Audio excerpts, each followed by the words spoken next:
city ordinance or no? If they're not out here standing in the street. Or not but I can tell you what we have been doing when we see it, because we're just trying to keep peace. Because I had some pulled up here this weekend, and I was going to them, look, you're down here to patronize the business, that's one thing.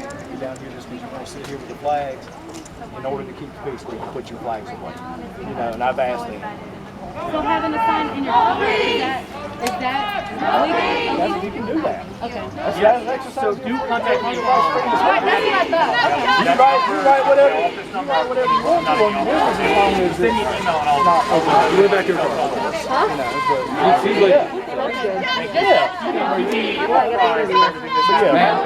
I'm glad I got the interview before she ran off. Okay. You good? Oh, great. Huh?